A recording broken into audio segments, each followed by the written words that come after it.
Hey guys, and welcome to this video. In this video, I'm going to show you how to fix missing file privileges on Steam. If you guys are new to the channel, if you could give us a like and consider subscribing, that would be amazing.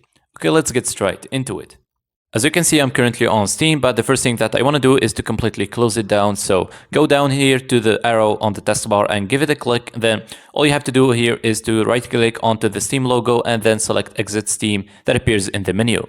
Now, once we've successfully closed Steam completely, we want to go to the search box in the bottom left corner and click on it and type in Steam.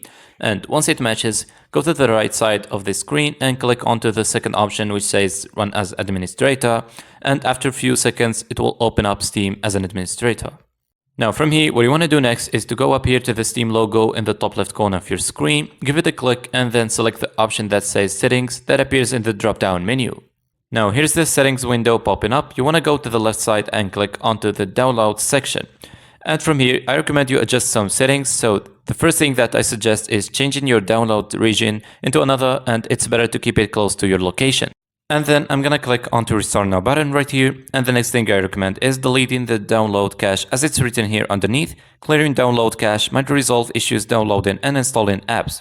So go ahead and click onto the Clear Cache tab and then click onto the blue Confirm button. Now that's all what we can do from here, so close the settings window and now click onto Library in the top left corner of the screen, and here look for the game that you got the error message from in the games list.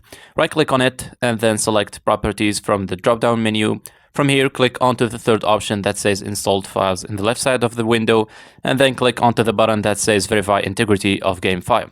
Wait a few minutes so it can run and look for corrupted or damaged files, because there could be damaged files that cause the error to appear, and once it completes the verification, you can close the window and run the game and you should receive no error message.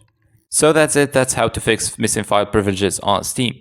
I really hope you found this video useful. If you could give us a like and subscribe, we would really appreciate it. Catch you guys in the next one.